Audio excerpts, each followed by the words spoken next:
அவருக்கு மட்டும் இல்லை, அவர் குடும்பமும் வந்து கஷ்டப்படுறதுக்கு நிறைய வாய்ப்புகள். ஏன்னா அந்த பணத்தை, அவர் உழைக்கிற பணத்தை எடுத்துன்னு போயிட்டு அங்கே கொடுத்துட்டாருன்னா, இங்கே அவருக்கு கையில் வீட்டில் கொடுக்கறதுக்கு பணம் கிடையாது. அந்த சொற்பமான ஒரு அமௌண்ட்டை தான் கொடுக்குறாரு.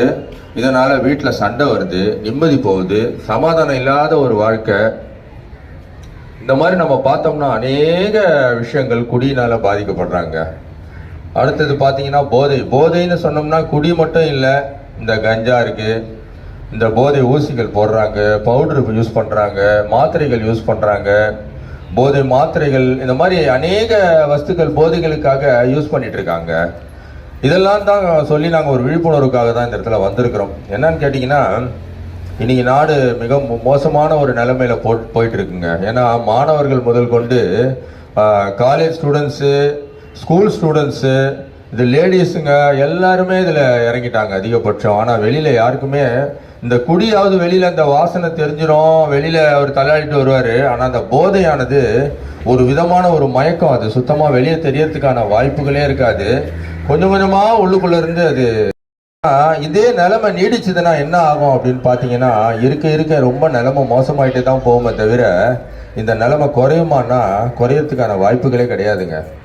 இதுக்கு ஏதாவது எல்லாருமே ஒரு மனம் திரும்பணும், எல்லாருமே வந்து ஏதாவது ஒரு வழி எதுக்கு இருக்கணுங்க. அப்படி இல்லாட்டி இருக்க அதிகமாகிட்டே தான் போகும். இப்போ பார்த்தீங்கன்னா பைபிளெல்லாம் பார்த்தீங்கன்னா ஆண்டவருடைய வருகை சமீபத்தில் இருக்குது அப்படின்னு சொல்லி நம்ம கேள்விப்படுறோம். அப்போ ஆண்டவர் வருகை, இப்போ நிறைய பேர் கேட்குறாங்க, என்னங்க ஆண்டவர் வருகைன்னு சொல்கிறீங்களா, என்னதுங்க புரியலைங்க அப்படின்றாங்க. ஆண்டவர் வருகைன்னா, முதல் வருகை, ஆண்டவருடைய வருகை எப்படி இருந்ததுன்னா, ஒரு குழந்தையாக பிறந்தாருங்க. அன்னை மரியாளுடைய வயிற்றில் ஒரு குழந்தையாக பிறந்தார் அவர். அதுதான் முதல் வருகை. இது இரண்டாவது வருகை வந்து ஆண்டவர் குழந்தையாக பிறக்க மாட்டார். ஒரு நீதி செய்யக்கூடிய ஒரு நீதிபதியாக ஒரு வெள்ளை குதிரையில் ஆண்டவர் வர்றத எல்லோரும் கண்களில் பார்ப்பாங்க. பரிசுத்தவான்கள் எல்லோரும் கண்களில் பார்ப்பாங்க. வானத்தில் மேகங்களோடு வருவார். வேதத்தில் போட்டிருக்கிறது ஒன்று கூட இது வரைக்கும் மிஸ் ஆகலைங்க, ஒன்று கூட வீணாகலை. வார்த்தைகள் எல்லாம் ஆண்டவர் சொல்கிறாரு, வானமும் பூமியும் ஒழிந்தாலும் என் வார்த்தைகள் ஒருபோதும் ஒழிந்து போகாதுன்னு சொல்கிறாருங்க. அதனால் இந்த வேதத்தில் இருக்க வார்த்தைகள் ஒன்று கூட வீணாகலை, எல்லாமே நிறைய. கொள்ளை நோய் வரும்னு சொன்னாங்க. கொள்ளை நோய்னா என்ன அப்படின்னு கொஞ்சம் நீங்கள் கேட்குறீங்க. கொள்ளை நோய்னா கொரோனான்றது தான் கொள்ளை நோய். அது வந்துட்டு போயிடுச்சு. இது வரைக்கும் பார்த்தீங்கன்னா கொரோனா பார்த்தீங்கன்னா நம்ம அப்பா காலத்துலேயோ தாத்தா காலத்துலேயோ யாருமே கேள்விப்படாத ஒரு நோய்ங்க அது. நீங்கள் நல்லா சிந்திச்சு பாருங்கள். நான் கொரோனா வந்து நான் கேள்விப்பட்டிருக்கேன் அதுக்கு முன்னாடியே. எங்கள் தாத்தா காலத்தில் எங்கள் அப்பா காலத்தில் நான் கேள்விப்பட்டேன்பான் யாராவது ஒருத்தர் சொல்ல முடியுமா? தெரியாது. அது புதுவிதமான ஒரு வியாதி. அதில் பார்த்தீங்கன்னா கண்ணுக்கே தெரியாத ஒரு பூச்சி, ஆனால் அது எத்தனை பேர் இறந்துருக்காங்க அதன் மூலமாக. எவ்வளோ கொடூரமான ஒரு நோய் தெரியுங்களா? இன்றைக்கி அமெரிக்காலலாம் கொத்தா பாடியை ரோட்டில் போட்டு வச்சு எடுக்கிறதுக்கு ஆள் இல்லை. எல்லாரும் பயந்தாங்க, எனக்கும் அந்த பூச்சி வந்துச்சுன்னா நானும் செத்து போயிடுவேனே, அந்த நிலைமை இருந்தது. அப்போது இந்த நிலைமை நீடிச்சுட்டு இருந்தது. இதே நிலைமையிலேயே தான் இப்போ ஆண்டவர் சொன்ன அந்த கொள்ளை நோயின்றது அதில் வந்துடுச்சு ஒன்று. ரெண்டாவது பார்த்தீங்கன்னா ராஜ்யத்துக்கு ராஜ்யம் விரோதமாக இருக்குன்னு சொன்னாங்க. இப்போ பார்த்தீங்கன்னா உக்ரைன் ஒரு நாடு, ரஷ்யான்ற நாடு, ரெண்டுத்துக்கும் சண்டை வந்தது இல்லைங்களா? பார்த்தீங்க.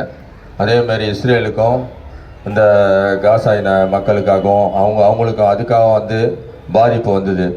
இந்த மாதிரி ஒவ்வொரு இடங்கள்லையும் அநேக பாதிப்புகள் வந்தது. பஞ்சம் வரும்னு சொன்னாங்க. இன்னைக்கு இலங்கையில் பார்த்தீங்கன்னா சாப்பாட்டுக்கே வழி இல்லாத நிலைமையில் பஞ்சம் வந்தது. பாகிஸ்தானில் பார்த்தீங்கன்னா சாப்பாட்டுக்கே வழி இல்லை. அந்த இடத்த விட்டு எல்லாரும் வெளியே போகக்கூடிய நிலைமை, ரொம்ப நிலைமை மோசமான ஒரு சூழ்நிலை. பஞ்சம்னா கொஞ்சம் நஞ்சமான பஞ்சம் கிடையாதுங்க. பாகிஸ்தான்லேயும் இலங்கையிலையும் அவ்வளோ ஒரு மோசமான அகோரமான ஒரு பஞ்சம். நம்ம வேதத்தில் சொல்லியிருக்கிறபடி எல்லாமே நடந்து கொண்டு தாங்க இருக்குது. அப்போது ஆண்டவருடைய வருகை சமீபத்தில் இருக்குது அப்படின்ற மாதிரி நம்ம எல்லாமே தெரிஞ்சுட்டு இருக்கோம் இப்போது. அதனால் நம்ம பாவத்தை விட்டு மனம் திரும்பணுங்க. பாவம் தாங்க இன்னைக்கு வாழ்க்கையில் அநேக வாழ்கிறானா அப்படின்னு நீங்கள் கேட்டிங்கன்னா இல்லைங்க, அவன் சந்தோஷமாகவே வாழலை. அவன் துக்கத்தோடு தான் காணப்படுகிறான். முந்தி இருந்த அந்த சந்தோஷம், முகத்தில் இருந்த அந்த சந்தோஷம் இப்போ கிடையாது. என்ன காரணம் அப்படின்னு கேட்டிங்கன்னா, பாவங்கள் பெருத்து போச்சு. எந்த திசையில் திரும்பினீங்கனாலும் பாவம் பாவம் பாவம் பாவம் தாங்க. ஏன்னா கண்களால் இச்சை, கைகளால் இச்சை, உடல் மூலமாக இச்சை, நம்ம செய்யக்கூடிய அனைத்து காரியங்கள்லையும் அந்த இச்சைகள் அநேக விதமாக இருக்குது. பாவங்கள் பெருகி போனதுனால இன்னைக்கு நாடு ரொம்ப மோசமான ஒரு ஸ்டேஜுக்கு போயிட்டுருக்கு. அதனால் சகோதர சகோதரிகளே, இன்றைக்கு ஆண்டவராகிய இயேசு கிறிஸ்து என்ன சொல்றாருன்னா, பாவங்கள் இல்லாத ஒரு வாழ்க்கை வாழ்ந்தீங்கன்னா உங்க வாழ்க்கையில ஒரு சமாதானம், சந்தோஷம், நிம்மதி எல்லாமே உங்களுக்கு கிடைக்கும்ன்றாருங்க. நீங்க நல்லா ஒரு விஷயம் தெரிஞ்சுக்கோங்க, நம்மளுடைய துன்பத்துக்கு எல்லாமே மூல காரணம் என்ன அப்படின்னு கேட்டீங்கன்னா, நம்ம தெரிஞ்சோ தெரியாமலோ செய்கிற பாவங்கள் தாங்க. அதுதாங்க, வேற எதுவுமே இல்லைங்க. அந்த பாவத்தை விட்டு நம்ம மனம் திரும்பி நம்ம அறிக்கையிட்டு அந்த பாவத்தை விட்டுட்டோம்னா நம்ம வாழ்க்கையில தன்னால ஒரு நல்ல சந்தோஷம் வந்துருங்க.